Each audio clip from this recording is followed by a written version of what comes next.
ವೈಫಲ್ಯ ಎಂಬುದು ನಾವೆಲ್ಲರೂ ನಮ್ಮ ಜೀವನದ ಕೆಲವು ಹಂತದಲ್ಲಿ ಎದುರಿಸುವ ಸಾರ್ವತ್ರಿಕ ಅನುಭವಗಳಲ್ಲಿ ಒಂದಾಗಿದೆ.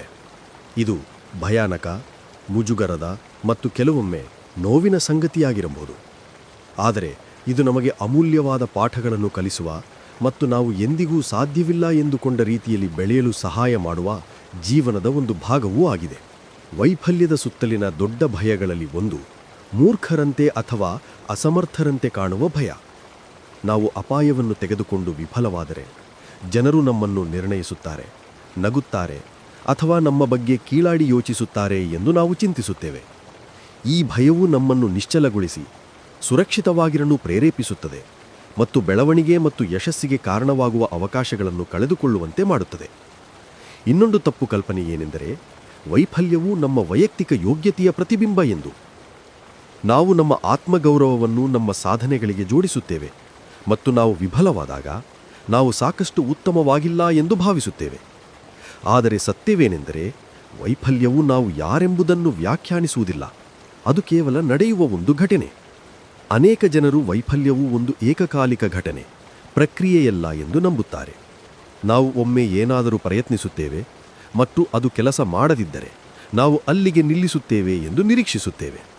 ಆದರೆ ವಾಸ್ತವವೇನೆಂದರೆ ವೈಫಲ್ಯವು ಹಿನ್ನಡೆಗಳ ಸರಣಿಯಾಗಬಹುದು ಮತ್ತು ಆ ಹಿನ್ನಡೆಗಳಿಗೆ ನಾವು ಹೇಗೆ ಪ್ರತಿಕ್ರಿಯಿಸುತ್ತೇವೆ ಎಂಬುದು ನಿಜವಾಗಿಯೂ ಮುಖ್ಯ. ನಾವು ವೈಫಲ್ಯಕ್ಕೆ ಹೆದರಿದಾಗ ಸಂಭಾವ್ಯ ಪ್ರಯೋಜನಗಳಿಗಿಂತ ಸಂಭಾವ್ಯ ನಕಾರಾತ್ಮಕ ಫಲಿತಾಂಶಗಳ ಮೇಲೆ ಗಮನ ಕೇಂದ್ರೀಕರಿಸುತ್ತೇವೆ. ಏನು ತಪ್ಪಾಗಬಹುದು ಎಂಬುದರ ಬಗ್ಗೆಯೇ ಹೆಚ್ಚು ಯೋಚಿಸುತ್ತೇವೆ, ಆದರೆ ಏನು ಸರಿಯಾಗಬಹುದು ಎಂಬುದರ ಬಗ್ಗೆ ಗಮನ ಕೊಡುವುದಿಲ್ಲ. ವೈಫಲ್ಯದ ಭಯವು ತುಂಬ ಪ್ರಬಲವಾಗಿದ್ದು ಅದು ಮೊದಲ ಸ್ಥಾನದಲ್ಲಿ ಅಪಾಯಗಳನ್ನು ತೆಗೆದುಕೊಳ್ಳದಂತೆ ನಮ್ಮನ್ನು ತಡೆಯುತ್ತದೆ. ನಾವು ನಮ್ಮ ಆರಾಮ ವಲಯಗಳಲ್ಲಿಯೇ ಅಂಟಿಕೊಂಡು ನಮಗೆ ತಿಳಿದಿರುವುದನ್ನೇ ಮಾಡುತ್ತೇವೆ ಮತ್ತು ಗೊತ್ತಿಲ್ಲದ ವಿಷಯಗಳನ್ನು ತಪ್ಪಿಸುತ್ತೇವೆ. ಆದರೆ ಈ ಆರಾಮ ವಲಯವೂ ಒಂದು ಬಲೆಯಾಗಿದ್ದು ನಮ್ಮ ಸಾಮರ್ಥ್ಯವನ್ನು ಸೀಮಿತಗೊಳಿಸುತ್ತದೆ ಮತ್ತು ನಮ್ಮ ಗುರಿಗಳನ್ನು ಸಾಧಿಸುವುದನ್ನು ತಡೆಯುತ್ತದೆ. Thomas Edison, J K. ರೌಲಿಂಗ್ ಅಥವಾ ಸ್ಟೀಫನ್ ಕಿಂಗ್ ಅಂತಹ ಪ್ರಸಿದ್ಧ ವ್ಯಕ್ತಿಗಳ ಕಥೆಗಳನ್ನು ನೋಡಿದರೆ ಸಾಕು, ವೈಫಲ್ಯವು ಯಶಸ್ಸು ಜನರ ಸಾಮಾನ್ಯ ಎಳೆಯಾಗಿದೆ ಎಂದು ತಿಳಿಯುತ್ತದೆ. ಥಾಮಸ್ ಎಡಿಸನ್ ಅವರು ನಾನು ವಿಫಲನಾಗಿಲ್ಲ, ಕೆಲಸ ಮಾಡದ 10,000 ಮಾರ್ಗಗಳನ್ನು ಕಂಡುಕೊಂಡಷ್ಟೇ ಎಂದು ಪ್ರಸಿದ್ಧವಾಗಿ ಉಲ್ಲೇಖಿಸಲಾಗಿದೆ.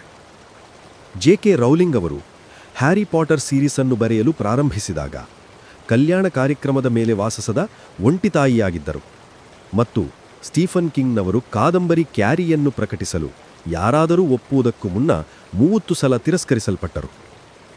ಈ ಕಥೆಗಳು ವೈಫಲ್ಯವು ಯಶಸ್ಸಿಗೆ ಒಂದು ಅಡ್ಡಡೆ ಅಲ್ಲ, ಆದರೆ ಆಗಾಗಿ ನಮ್ಮ ಗುರಿಗಳನ್ನು ಸಾಧಿಸಲು ಒಂದು ಮೆಟ್ಟಿಲು. ವೈಫಲ್ಯದ ಭಾವನಾತ್ಮಕ ಮತ್ತು ಮಾನಸಿಕ ಪರಿಣಾಮಗಳು ಎದುರಿಸಲು ಕಠಿಣವಾಗಿರಬಹುದು. ನಿರಾಶೆ, ಹತಾಶೆ ಮತ್ತು ಕೆಲವೊಮ್ಮೆ ಹತಾಶೆಯ ಭಾವನೆಗಳಲ್ಲಿ ಮುಳುಗುವುದು ಸುಲಭ. ಆದರೆ ಆ ಕ್ಷಣಗಳಲ್ಲಿ ನಾವು ಒಂದು ಆಯ್ಕೆ ಮಾಡಬೇಕಾಗುತ್ತದೆ. ನಾವು ವೈಫಲ್ಯವನ್ನು ನಮ್ಮನ್ನು ವ್ಯಾಖ್ಯಾನಿಸಲು ಬಿಡಬಹುದು ಅಥವಾ ಅದನ್ನು ಕಲಿಯಲು ಮತ್ತು ಬೆಳೆಯಲು ಒಂದು ಅವಕಾಶವಾಗಿ ಬಳಸಬಹುದು. ನಾವು ವಿಫಲವಾದಾಗ ನಮ್ಮ ದೌರ್ಬಲ್ಯಗಳು ಮತ್ತು ಮಿತಿಗಳನ್ನು ಎದುರಿಸಲು ಮತ್ತು ಅವುಗಳನ್ನು ನಿವಾರಿಸಲು ಹೊಸ ಮಾರ್ಗಗಳನ್ನು ಕಂಡುಹಿಡಿಯಲು ನಾವು ಒತ್ತಾಯಿಸಲ್ಪಡುತ್ತೇವೆ. ಮತ್ತು ಈ ಕಲಿಕೆ ಮತ್ತು ಬೆಳವಣಿಗೆಯ ಪ್ರಕ್ರಿಯೆಯ ಮೂಲಕವೇ ನಾವು ಯಶಸ್ಸನ್ನು ಸಾಧಿಸಲು ಸಾಧ್ಯವಾಗುತ್ತದೆ. ವೈಫಲ್ಯದಿಂದ ಕಲಿಯುವ ಕ್ರಾಂತಿಕಾರಿ ಪಾಠ ಏನೆಂದರೆ ಅದು ಅಂತ್ಯವಲ್ಲ, ಬದಲಾಗಿ ಯಶಸ್ಸಿಗೆ ಒಂದು ಮೆಟ್ಟಿಲು. ವೈಫಲ್ಯವು ನಮಗೆ ಸ್ಥಿತಿಸ್ಥಾಪಕತ್ವ, ಹೊಂದಾಣಿಕೆ ಮತ್ತು ನಿರಂತರತೆಯನ್ನು ಕಲಿಸುತ್ತದೆ. ಯಶಸ್ಸು ಖಾತರಿಯಲ್ಲ, ಆದರೆ ಅದು ಏಕಕಾಲಿಕ ಘಟನೆಯೂ ಅಲ್ಲ. ಯಶಸ್ಸು ಒಂದು ಪ್ರಯಾಣ ಮತ್ತು ವೈಫಲ್ಯವು ಆ ಪ್ರಯಾಣದ ಒಂದು ಭಾಗ. ಕೊನೆಯದಾಗಿ, ವೈಫಲ್ಯವನ್ನು ಯಶಸ್ಸಿಗೆ ಒಂದು ಮೆಟ್ಟಿಲು ಎಂದು ಸ್ವೀಕರಿಸುವುದೆಂದರೆ ನಾವು ನಮ್ಮ ಮನಸ್ಥಿತಿಯನ್ನು ಬದಲಾಯಿಸಬೇಕು. ನಾವು ವೈಫಲ್ಯವನ್ನು ಹೆದರಬೇಕಾದ ವಿಷಯವಾಗಿ ನೋಡಬಾರದು, ಬದಲಾಗಿ ಕಲಿಯಲು ಮತ್ತು ಬೆಳೆಯಲು ಒಂದು ಅವಕಾಶವಾಗಿ ನೋಡಬೇಕು. ನಾವು ಅಪಾಯಗಳನ್ನು ತೆಗೆದುಕೊಳ್ಳಲು, ಪ್ರಯೋಗ ಮಾಡಲು ಮತ್ತು ಹೊಸ ವಿಷಯಗಳನ್ನು ಪ್ರಯತ್ನಿಸಲು ಸಿದ್ಧರಿರಬೇಕು. ಮತ್ತು ನಾವು ವಿಫಲವಾದಾಗ ಅದು ಪೂರ್ತಿ ಪ್ರಯಾಣದ ಒಂದು ಭಾಗ ಎಂಬುದನ್ನು ನೆನಪಿನಲ್ಲಿಟ್ಟುಕೊಂಡು ನಮ್ಮ ಬಗ್ಗೆ ನಾವು ದಯೆ ತೋರಬೇಕು. ಹಾಗಾದರೆ ನಾವು ಇದರಿಂದ ಏನು ಕಲಿಯಬಹುದು? ಪ್ರಮುಖ ಅಂಶಗಳೆಂದರೆ ವೈಫಲ್ಯವು ಸಾರ್ವತ್ರಿಕ ಅನುಭವವಾಗಿದ್ದು ಅದು ಹೆದರಬೇಕಾದ ವಿಷಯವಲ್ಲ, ಬದಲಾಗಿ ಕಲಿಯಲು ಮತ್ತು ಬೆಳೆಯಲು ಒಂದು ಅವಕಾಶ. ವೈಫಲ್ಯವನ್ನು ಸ್ವೀಕರಿಸುವುದರಿಂದ ನಾವು ಸ್ಥಿತಿಸ್ಥಾಪಕತ್ವ, ಅಭಿವೃದ್ಧಿಪಡಿಸಬಹುದು, ಹೊಸ ಕೌಶಲ್ಯಗಳನ್ನು ನಿರ್ಮಿಸಬಹುದು ಮತ್ತು ಅಂತಿಮವಾಗಿ ಯಶಸ್ಸನ್ನು ಸಾಧಿಸಬಹುದು. ನೀವು ಎಂದಾದರೂ ವೈಫಲ್ಯವನ್ನು ಅನುಭವಿಸಿದ್ದೀರಾ ನಾನು ಅದನ್ನು ಕೇಳಲು ಬಯಸುತ್ತೇನೆ.